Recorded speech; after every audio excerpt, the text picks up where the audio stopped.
Shalom, shalom, shalom bien-aimés.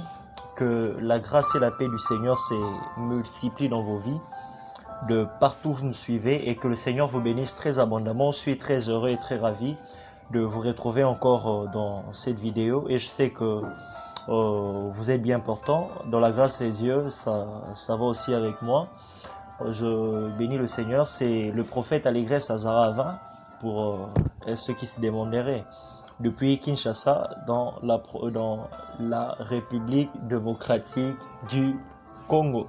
Je crois que l'année a bien commencé pour tout le monde et que tout évolue bien de votre côté. Si ça n'a pas été le cas, ma prière serait vraiment que vous puissiez voir les choses changer dans les jours qui viennent. Si le premier jour de cette année n'ont pas été bonnes, que la suite arrive à être bon pour vous dans le nom puissant de Jésus-Christ.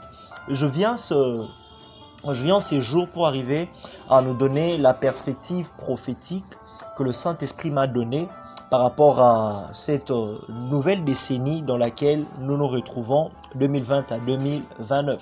Dans la vidéo précédente, je nous ai communiqué de manière très large autour de la pensée que le Saint-Esprit m'a donnée pour ces décennies, qui était une décennie, que nous sommes dans une décennie du relèvement et du repositionnement, et j'ai essayé d'expliquer en quelques mots le pourquoi de cela. Alors aujourd'hui, je reviens en détail pour nous dire encore des choses bien plus grandes, bien plus profondes que ce que j'ai eu à partager avec nous la fois dernière.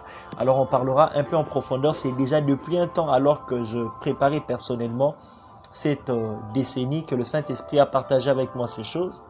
J'ai pas eu la possibilité de nous le faire part bien plus tôt, mais je viens aujourd'hui pour cela.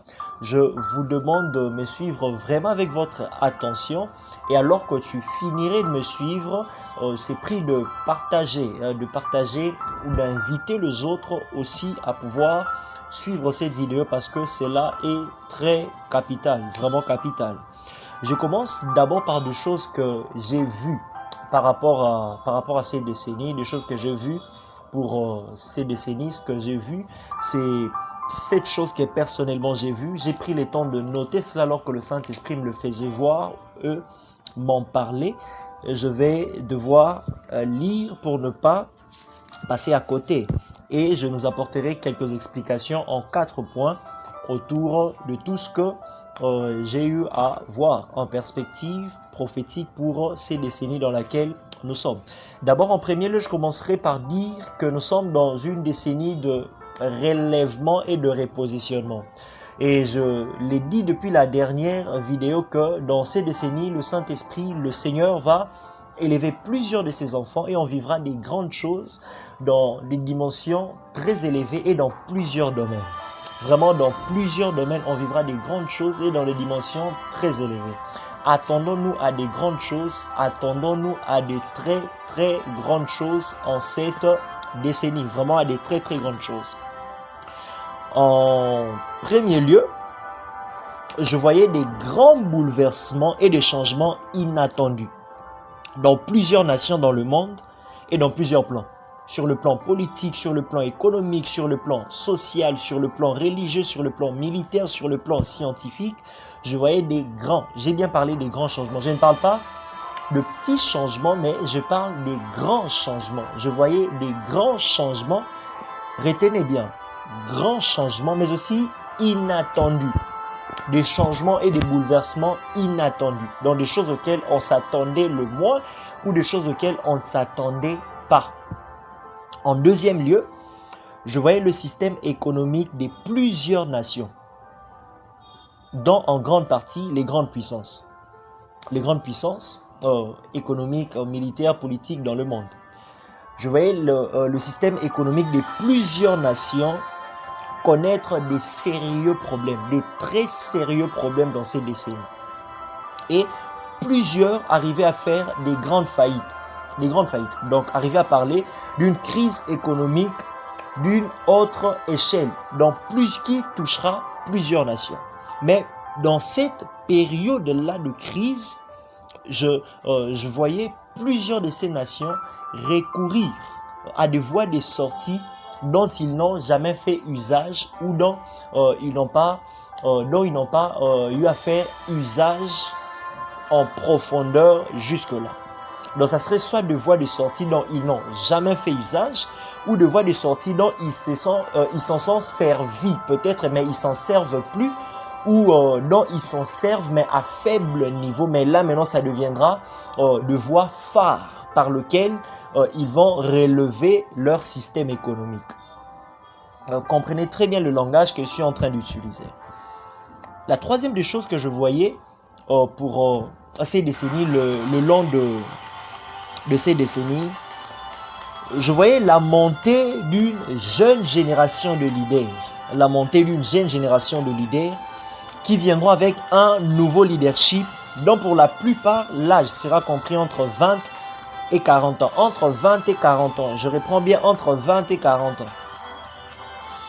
Et ce sera dans plusieurs domaines de la vie. Dans plusieurs nations. Voire même, j'ai vu cette jeune génération montante, voire même cette génération, je l'ai vu même être hissée au sommet de certaines nations, de certains États.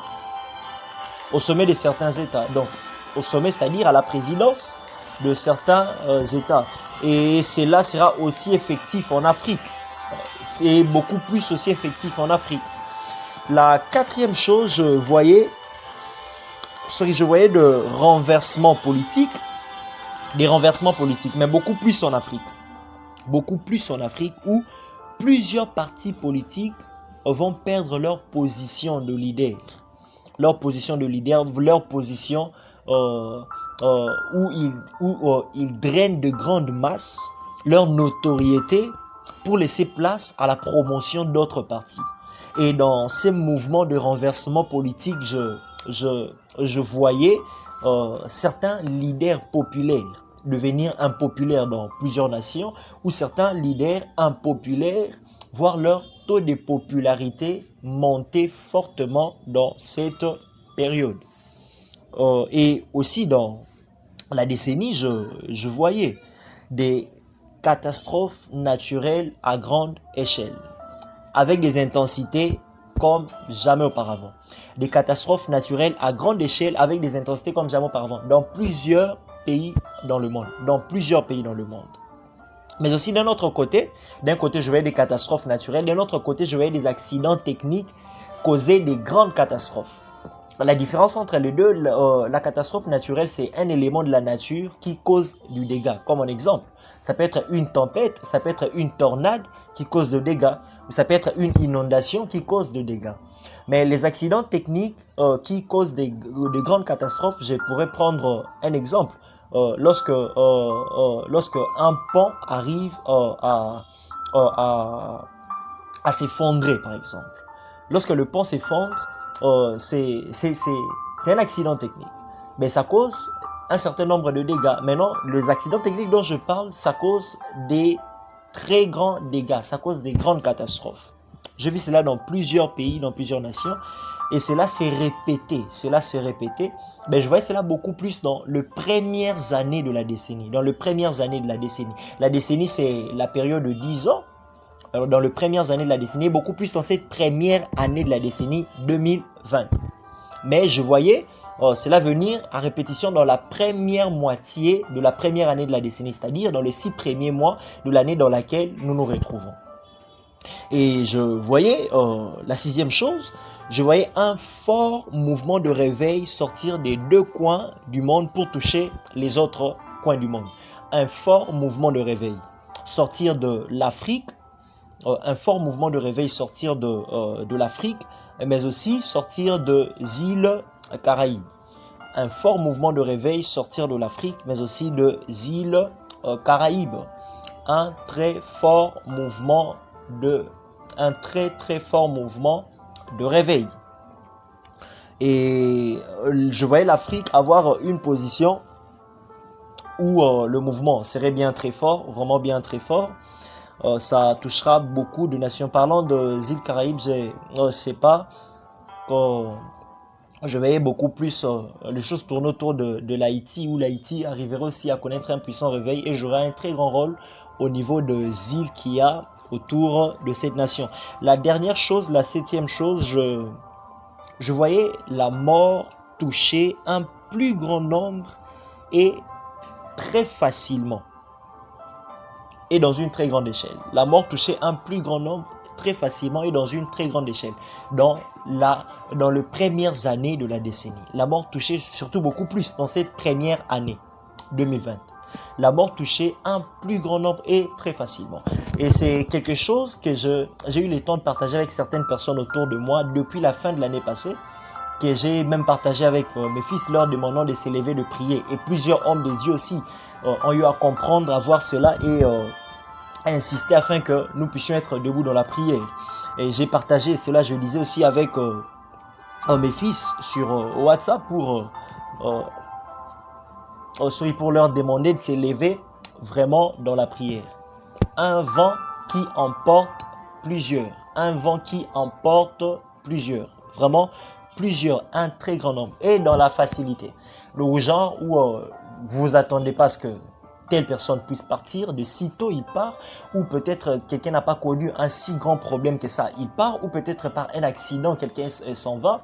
Et c'est aussi bien vrai parce que personnellement, je vois, lorsque je me retrouve même sur Facebook, il y a plus d'une publication chaque jour où quelqu'un vient de perdre un être cher. Et c'est parmi des gens que je connais qui arrivent à perdre des êtres chers. Donc la mort a déjà commencé à frapper. La mort a déjà commencé à frapper. Alors ce sont les 7 choses que le Saint-Esprit partage avec moi en perspective prophétique pour cette nouvelle décennie dans laquelle nous nous retrouvons. Alors dans cette seconde partie, je vais partager avec nous pratiquement 4 choses importantes qui viendront expliquer les 7 choses dont je viens de nous faire part en perspective que le Saint-Esprit m'a donné. Alors ces 4 choses, ça viendra nous expliquer le pourquoi de certaines choses ou le comment de certaines choses pour que nous sachions nous positionner par rapport aux choses qui arriveraient à se faire. Alors je nous prie vraiment de pouvoir me suivre avec toute votre attention et de prendre cela encore beaucoup plus en compte parce que cela est très capital. Alors dans le premier élément que j'aimerais dire dans cette partie, ça serait ceci. J'ai commencé par dire, et dans la vidéo précédente, je nous l'ai aussi dit, qu'en cette année de relèvement et de repositionnement, le Seigneur va élever plusieurs et va placer la plupart de ses enfants dans des sphères très élevées. Dans des sphères très élevées. Vraiment dans des sphères très élevées. Alors, ici, j'aimerais que nous arrivions à comprendre ceci. Que tous ceux qui seront élevés dans des sphères supérieures dans le monde ou dans les nations où on se retrouve ne sont pas forcément enfants des dieux. Mais en équilibre aussi, ça serait important qu'on arrive aussi à savoir que tous ceux qui seront élevés dans des sphères, dans des hautes sphères, quel que soit le domaine, ne sont pas aussi non plus forcément enfants du diable. Donc, la montée, la grande montée qui se fera dans plusieurs domaines, ça ne viendra pas seulement des dieux, mais ça ne viendra pas non plus toujours du diable. Dieu de son côté, il va élever ses enfants. Le diable aussi de son côté, il va hisser ceux qui sont en alliance avec lui dans des sphères très élevées. Alors, ne disons pas tout venir des dieux et ne disons pas non plus tout provenir du diable. Parce qu'il y a certaines choses que le Seigneur fera en cette décennie avec certains de ses enfants dans le monde. Ça va tellement scandaliser. Et j'ai bien dit, je le répète encore, ça sera dans plusieurs domaines. Ça va tellement scandaliser. Même dans la manifestation de la puissance des dieux. Même dans les finances. Même dans l'économie, dans la politique. Quel que soit le domaine, dans le média, le Seigneur va hisser aussi ses enfants dans des sphères vraiment très élevées. Très élevées. Alors n'attribuons pas tout au diable et n'attribuons pas non plus tout à Dieu. Cela est important. Vraiment important. Important qu'on arrive à le savoir. Donc, dans cette décennie dans laquelle nous sommes entrés, Dieu a un plan, mais il n'est pas le seul. Le diable aussi a un plan. Chacun travaille pour mettre à exécution son plan. Mais moi, je viens comme envoyé des dieux pour nous parler des choses qui nous concernent en tant qu'enfants des dieux. En tant qu'enfants des dieux. Et je bénis le Seigneur pour tout ce qu'il fera. Ne sois pas de ceux qui ne payent pas le prix, mais qui sont le premier à attaquer les autres lorsque Dieu agit dans leur vie. L'heure de payer le prix, c'est là maintenant. Afin que toi aussi tu fasses partie de ceux-là que Dieu va positionner dans les auteurs. Que le Seigneur nous bénisse abondamment. Le deuxième élément important qu'on devrait aussi arriver à savoir autour de ces choses qu'on vivra, qu'on expérimentera dans ces décennies, avec plusieurs bouleversements et changements que nous connaîtrons, et aussi avec la chute du système économique de plusieurs nations, donc la crise économique qui fera que plusieurs soient dans la faillite. Avec cela, le Seigneur le permet à dessein dans ces décennies pour mettre fin ou pour mettre à nu plusieurs projets machiavéliques qui se sont faits dans le secret, pour que dans ces décennies, que nous puissions vivre des grandes destructions massives. Il y a plusieurs projets dans le secret qui, si seulement ces projets arrivaient à réussir, nous serons pour la plupart et dans plusieurs nations dans un chaos terrible, parce qu'il y a plusieurs qui ont fait de projets machiavéliques dans le secret. Mais alors Dieu connaissant ces choses, il fera échouer leurs projets en mettant un court-circuit dans plusieurs systèmes économiques. Mais en deuxième lieu, les grands changements, les grands bouleversements et la crise économique qui serait présente viendront aussi d'un côté pour mettre fin ou pour mettre à nu certains projets, mais aussi pour arriver à démontrer à certains le côté destructeur de certains leaders, de certains grands hommes d'État, de certains grands leaders que nous connaissons. Et pour arriver aussi à protéger plusieurs. Parce que Dieu prend bien soin de ses enfants. Pour arriver aussi à protéger plusieurs, ces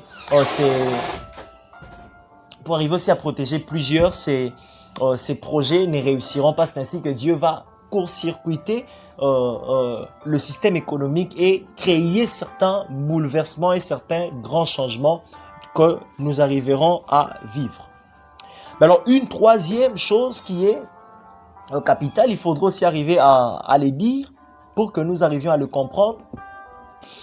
C'est autour le dernier élément que j'ai dit en perspective par rapport à la mort. Pourquoi les choses se font ainsi ou pourquoi les choses devraient se faire ainsi? Pourquoi il faudrait connaître un tel taux de mortalité de manière qu'on s'attendait le moins, avec les personnes qu'on s'attendait le moins dans cette période précisément. Suivez-moi très bien, c'est l'avant-dernière chose que je partage avec nous dans cette vidéo. Pourquoi cela?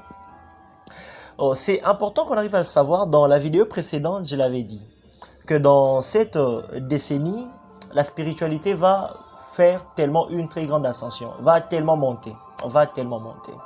Alors, puisque la spiritualité arriverait à tellement monter, ça serait important qu'on arrive à comprendre ceci.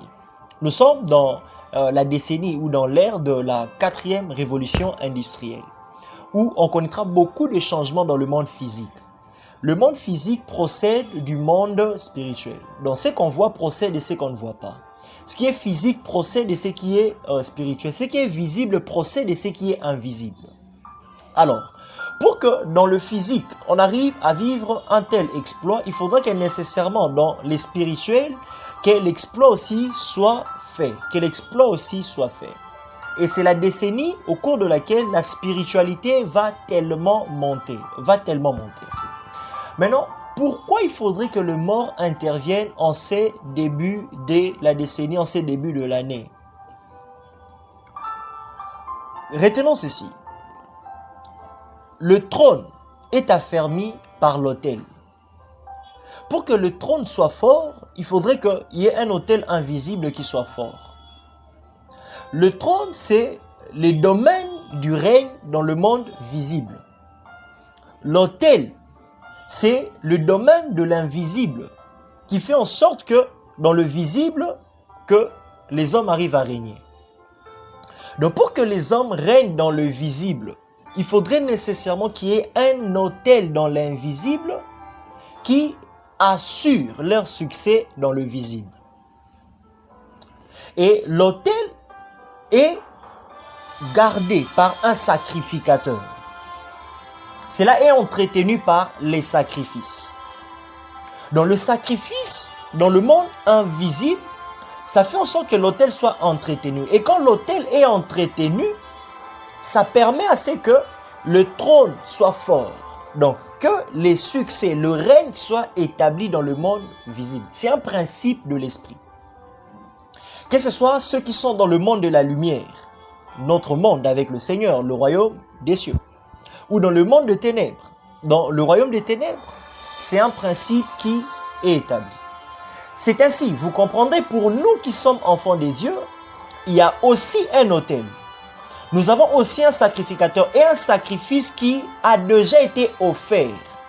C'est Christ qui est le sacrificateur et l'offrande aussi, qu'il a versé son sang. Et à cause de ce sacrifice, nous régnons maintenant sur la vie. Nous régnons dans la vie, à cause du sacrifice fait. À cause de ce qui a été fait par Christ, à cause de l'œuvre de la croix, de l'œuvre que Christ a accomplie pleinement pour nous, on est à mesure de régner. C'est aussi un principe chez le diable. Une parenthèse. Vous allez vous rendre compte qu'est-ce qui fait en sorte que quelqu'un qui devrait être promu dans la société, il doit, dans le monde occulte, il doit sacrifier, faire le sacrifice d'une vie humaine. Ou quelqu'un meurt à cause de la personne qu'il a eu à donner en sacrifice et lui il est promu. C'est parce que l'autel réclame le sacrifice et lorsque le sacrifice est fait, l'autel est affermi, ça affermit le trône. Et dans la vie physique, il réussit, si on peut le dire, dans tout ce qu'il est en train de faire. Alors, le sacrifice qui ouvre à une nouvelle dimension de la spiritualité, ça doit être le sang humain. Pourquoi? Parce que dans les sangs, il y a la vie. C'est ce que le Seigneur dit, que la vie se trouve dans les sangs. La vie se trouve dans les sangs. D'abord, les sangs de manière très générale. Lorsque le sang est versé, il y a quelque chose qui se passe. Ça ouvre la porte à une nouvelle dimension de la spiritualité. Les sangs versés donnent accès à une nouvelle dimension de la spiritualité. Et celui qui entre dans une nouvelle dimension de la spiritualité, puisqu'il règne spirituellement, physiquement aussi, il peut régner. N'oubliez pas, j'ai dit, ce qui est physique procède du spirituel. Ce n'est que celui qui est fort spirituellement qui sera aussi fort physiquement. Donc, spirituellement, il entre dans une nouvelle dimension. Pourquoi? Parce qu'il y a un sang qui a été versé. J'ouvre une parenthèse. Vous arriverez à le voir et à le comprendre, même que pour que le souverain sacrificateur dans l'ancienne alliance arrive à accéder dans une nouvelle dimension de l'intimité avec le Seigneur, il fallait qu'il puisse avoir les sangs d'un animal qui a été tué. Lorsqu'on recueille les sangs, ça lui donne accès dans les lieux très saints. C'est un principe spirituel. Les sangs versés donnent accès à une nouvelle dimension de la spiritualité. C'est ainsi que lorsque Christ a versé son sang, le rideau du temple s'est déchiré, il a donné de sa vie et on a maintenant accès dans une nouvelle dimension, dans la haute dimension de la spiritualité, étant en Christ, étant enfant de Dieu, dans la nouvelle alliance dans laquelle nous sommes. Cette alliance est inaugurée par les sangs qu'il a versés. Lorsqu'il verse son sang, c'est une porte qui s'ouvre pour la nouvelle dimension dans la spiritualité. Alors, puisque c'est un principe, connaissons aussi cela, le monde des esprits fonctionne par le principe. Le royaume de ténèbres, connaissant bien ces choses, réclame le sang afin que les leurs arrivent à accéder dans une nouvelle dimension dans la spiritualité pour que, régnant dans la spiritualité, leur trône physique soit affermi et qu'il soit hissé dans les hautes sphères dans la société de manière physique dans cette décennie. C'est ainsi que les sangs est tellement réclamé et plusieurs sont en train de partir en sacrifice pour que le trône de ceux du monde de ténèbres soit affermi. D'où c'est très important, en tant qu'enfant des dieux, qu'on comprenne ces choses dans le temps où nous sommes et qu'on se lève dans la prière afin que les nôtres ne soient pas de sacrifice pour le monde de ténèbres. Et ainsi, je m'en vais comme prophète des dieux, les déclarer sur la vie de vous tous qui me suivez, sur la vie de ceux qui vous sont chers, sur la vie de vos familles, que personne ne partira en sacrifice pour affermir le trône du monde de ténèbres en ces décennies dans le nom de Jésus. Si quelqu'un pourrait partir, ça ne serait que dans la volonté de Dieu. Je le déclare pour vous. Et si vous avez déjà eu à perdre quelqu'un, ça ne se répétera plus dans le nom puissant de Jésus-Christ. Alors, cette nouvelle décennie, ça réclame tellement le sang. En ces débuts de la décennie, pourquoi? Parce qu'il faudrait accéder dans une nouvelle dimension de la spiritualité pour que, étant dans une haute sphère de la spiritualité, arriver à régner aussi dans les hautes sphères de la société, dans le monde physique. J'avais commencé par dire que Dieu va élever dans les hautes sphères ses enfants, le diable aussi. Mais pour que ça soit fait, il faudrait donner accès à une nouvelle dimension de la spiritualité. Mais pour nous maintenant, enfants de Dieu, là j'ai parlé du monde de ténèbres qui réclame les sangs, c'est ainsi que plusieurs sont en train de mourir. Maintenant pour nous, enfants de Dieu, puisqu'on doit être élevé dans les hautes sphères, c'est quel sacrifice qu'on devra faire? Le Seigneur ne nous demande pas de donner le sang de quelqu'un, de donner la vie de quelqu'un dans ta famille, que tu arrives à sacrifier un être cher. Non, nous on est élevés avec nos êtres chers. On n'est pas élevé en perdant des autres chers. On est élevé avec ceux que nous aimons. On est élevé ensemble.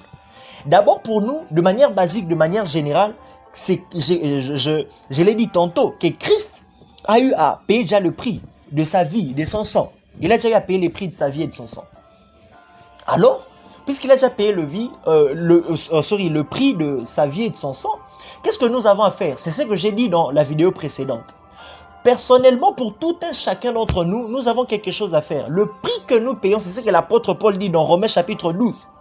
Que nous devons offrir nos corps comme un sacrifice vivant, saint et agréable à Dieu. C'est le prix de l'obéissance à la volonté de Dieu, à la parole de Dieu, aux instructions de Dieu. C'est ce que nous devons payer.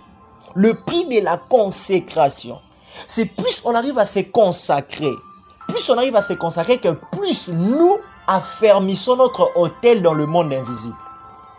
On affermit notre autel dans le monde invisible par le sacrifice de la consécration quotidienne que nous avons.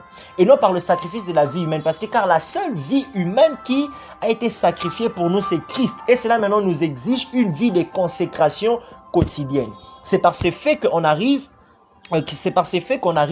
à affermir notre autel dans le monde invisible. Alors cela est très important qu'on arrive à le comprendre. Alors ceux qui arriveraient à se consacrer le long de cette année, je l'ai dit dans la vidéo précédente, ceux qui arriveraient à se consacrer le long de cette année verraient comment est-ce que Dieu va les hisser dans des hautes sphères de la spiritualité, puisque nous sommes entrés dans une ère où la spiritualité sera des hauts niveaux. Et ils arriveraient à manifester aussi Dieu dans des dimensions très élevées. Mais j'ouvre une parenthèse rapidement pour renchérir ce que je disais tantôt. Vous comprendrez que lorsque le sang est versé, ça ouvre à une autre dimension, je l'ai dit. Vous verrez, j'ai parlé du sang de Christ qui a été versé, ça nous ouvre à une autre dimension de la spiritualité. Mais aussi, lorsque le premier homme a eu à verser de son sang, il s'agit d'Abel, son frère Caïn qui l'a tué, qui a versé son sang. Lorsque son sang a été versé, il y a quelque chose qui se passe. Ce qui vient par la suite, les niveaux du mal arrivent à s'accroître. Jusqu'au point où Dieu arrive à éliminer des hommes qu'il a eu à créer. Mais bien avant cela, le mal arrive aussi à s'accroître au point où le Fils des dieux arrive à s'unir avec le Fils des hommes. Et qu'est-ce qui ouvre cette dimension des mal sur la terre, que Dieu vient de créer, malgré que l'homme Adam a péché? Qu'est-ce qui ouvre cela? C'est pas immédiatement que le mal s'est accru ainsi, c'est parce que il y a le sang d'un homme qui venait d'être versé, et cela a ouvert une porte dans une autre dimension de spiritualité, dans une autre dimension de mal et de méchanceté. Alors bien aimés, prions, vraiment prions, soyons en prière, de consécration, soyons en prière, ne soyons pas dans la distraction en ces débuts de l'année. Ne soyons pas dans la distraction, s'il vous plaît. Alors, la dernière chose que je partage avec nous, c'est toujours par rapport à ce que Dieu va faire pour nous élever. Maintenant, je nous explique pourquoi dans cette décennie, Dieu va élever dans les hautes sphères ses enfants. Et même aussi, pourquoi le diable aussi va positionner dans les hautes sphères ses enfants. Et c'est ceux qui sont en alliance avec lui dans cette décennie. C'est là que j'arriverai à finir dans la perspective prophétique de cette année. Tu peux prendre ta Bible là où tu es. Matthieu chapitre 13, le verset 24 à 30 et le verset 36 à 43. Matthieu chapitre 13, le verset 24 à 30 et le verset 36 à 43. C'est une parabole que le Seigneur est en train de donner, la parabole de l'ivraie, où un homme qui avait semé la bonne, délivré le blé, il avait semé la bonne sémence. Mais au milieu de la nuit, l'ennemi a eu à placer l'ivraie. Alors, ceux qui sont avec lui ont dit qu'il devrait couper le tout. Alors, il leur a dit de ne pas couper au risque de perdre le blé en coupant l'ivraie, de laisser les deux croître. Prends le temps de lire le passage, tu me comprendras mieux. De laisser les deux croître. Et Christ a expliqué pour dire ceci. Que l'ivraie, c'était la mauvaise sémence. Le fils du diable. Les blés, c'était le fils du royaume. La moisson, c'est la fin des temps. La moisson, c'est la fin des temps. Et ainsi de suite. En lisant, vous comprendrez bien cela. Si la moisson est la fin des temps, nous le savons tous et nous le disons tous, que Jésus revient bientôt. Les signes s'accomplissent déjà, que Jésus revient bientôt. Bientôt, ça sera la fin. Si bientôt, ça sera la fin, ça veut dire que bientôt, ça sera la moisson. On peut arriver à parler de la moisson que lorsque la sémence a eu à croître et a atteint un stade très élevé dans sa croissance, dans sa production ou dans sa reproduction. C'est-à-dire que quand la sémence a connu la croissance, qu'on peut parler de la moisson. La moisson, ce n'est pas lorsqu'on sème. Lorsqu'on sème, il y a un temps qui s'écoule. La sémence grandit. Quand la sémence grandit, c'est là qu'on peut arriver à parler de la moisson. Alors, la moisson, dans ces passages, on nous dit, c'est la fin du temps, c'est la fin du monde. Et on le dit très souvent que le Seigneur revient bientôt, les signes s'accomplissent, nous les disons. Lorsque nous les disons, nous oublions une chose.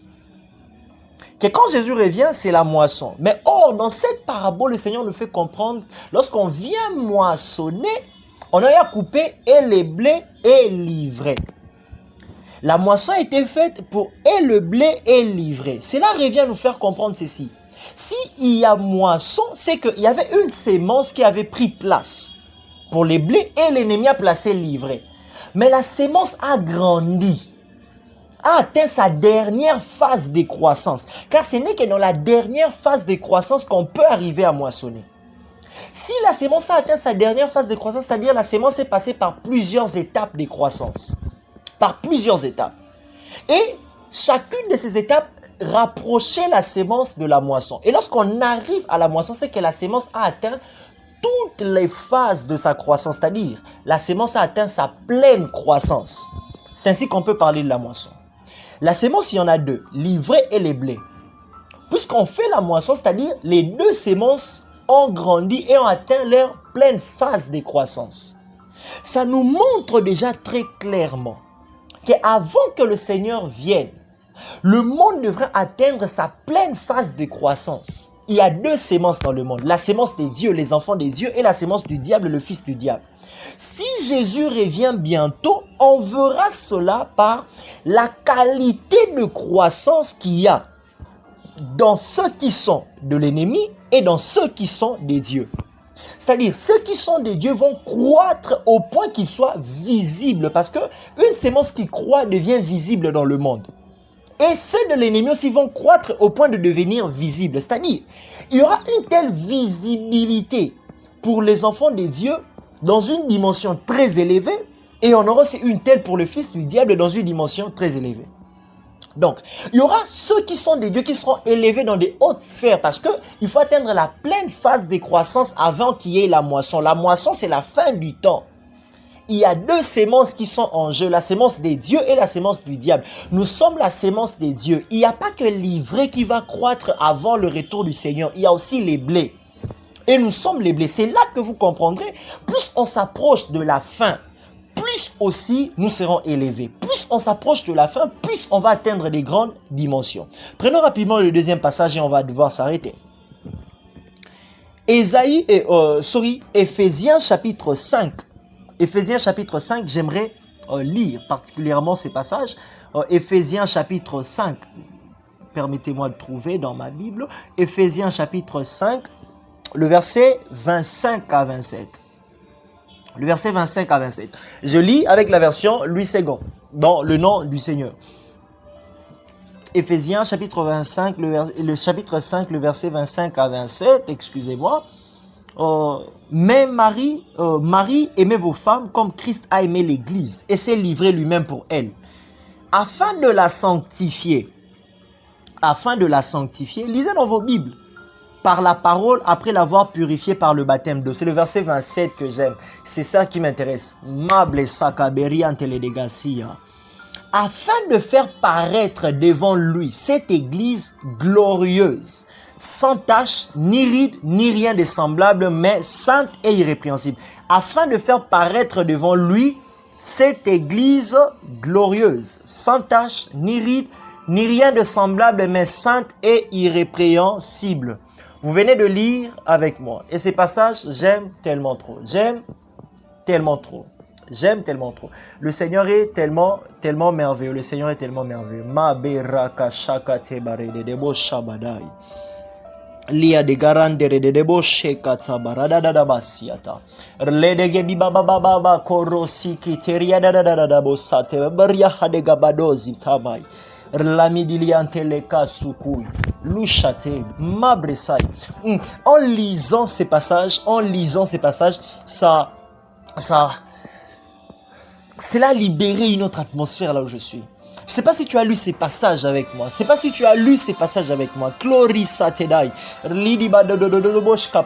Tu peux prendre quelques secondes pour parler en langue si tu parles en langue. Tu peux le faire.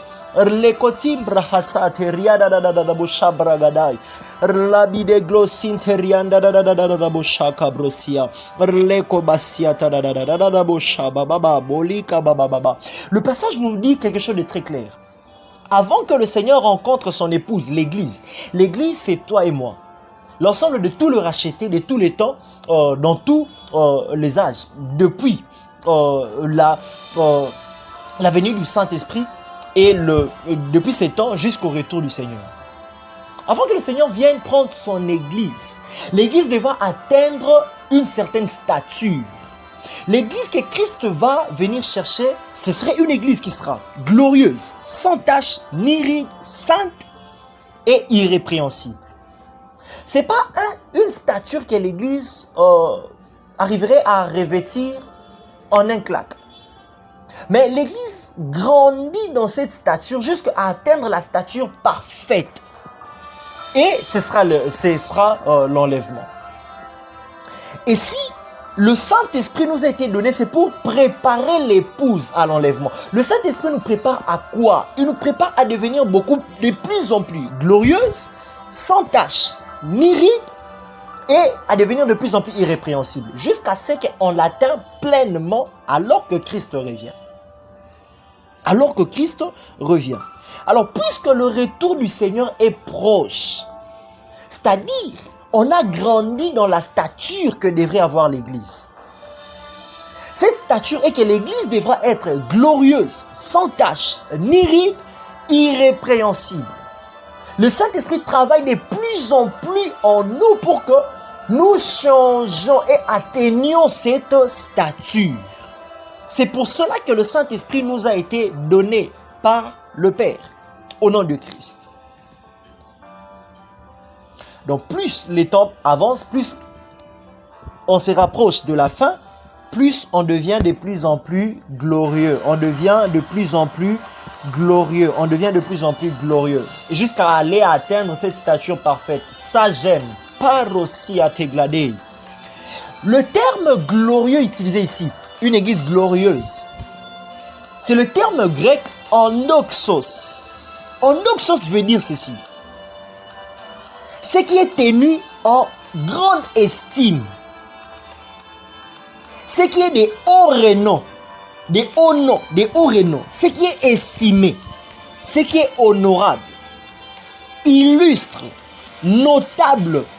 Glorieux. Splendide. Splendide, c'est beaucoup plus en rapport avec les vêtements. Magnifique. Ma brochate. Je ne sais pas si quelqu'un m'a entendu. Donc, c'est-à-dire, l'Église doit grandir dans cette dimension jusqu'à atteindre la plénitude de ces dimensions. C'est-à-dire, plus on s'approche du retour du Seigneur, plus l'Église, et l'Église, c'est toi et moi. Ce sont des hommes que nous sommes. Donc, l'ensemble de l'Église, c'est-à-dire toi et moi, nous devons être tenus en grande estime. Plus le Seigneur s'approche, plus aussi notre estime doit grandir.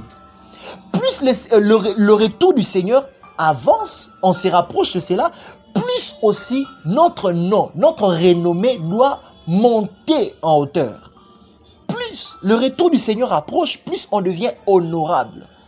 Ce sont des termes que nous maîtrisons bien. C'est-à-dire, on monte dans la position que nous occupons. Sur terre, plus on se rapproche du retour du Seigneur. Plus on se rapproche du retour du Seigneur, plus on devient magnifique, plus on devient splendide, plus on monte en éclat, plus on devient des notables. C'est ce que veut dire endoxos. Alors, le temps est arrivé pour que nous puissions vivre les endoxos. Le temps est arrivé pour que nous devenions endoxos. Le temps est arrivé. Tu peux le dire avec moi que je suis devenu endoxos. Je suis devenu glorieux. Pourquoi? Parce que on se rapproche du retour du Seigneur. Et ainsi, je m'en vais les déclarer dans le nom de Jésus-Christ. Qu'en cette décennie, tu seras endoxos. Tu seras beaucoup plus endoxos parce qu'on se rapproche du retour du Seigneur. Je les déclare dans le nom, peu importe les échecs que tu as connus, peu importe le faille que tu as connu dans le passé, mais en cette année, tu seras endoxos. Dans le nom puissant de Jésus, reçois cela et que ces choses s'attachent à ta vie. Qu'en cette décennie, que tu deviennes un notable. Qu'en cette décennie, que tu deviennes un illustre. En cette décennie, que tu deviennes honorable. Que tu deviennes honorable et que tu sois honoré. En cette décennie, que tu puisses avoir un haut renom dans le nom puissant de Jésus-Christ. Que ces choses s'attachent à vos vies. Que le Seigneur vous bénisse abondamment. Que le Seigneur vous bénisse abondamment. Que le Seigneur vous bénisse abondamment. On se retrouve très prochainement pour parler encore de choses beaucoup plus profondes selon que le Saint-Esprit arriverait à nous le mettre à cœur. Que le Seigneur vous bénisse abondamment. De partout où vous me suivez, vous êtes une très grande bénédiction pour moi. Invitez les autres encore à nous suivre davantage et partagez ce message pour que l'Église du Seigneur arrive à comprendre dans quel temps nous sommes. Que le Seigneur vous bénisse. Nous sommes dans cette décennie. Moi, je suis endoxos et je deviendrai de plus en plus endoxos en cette décennie. De plus en plus endoxos en cette décennie.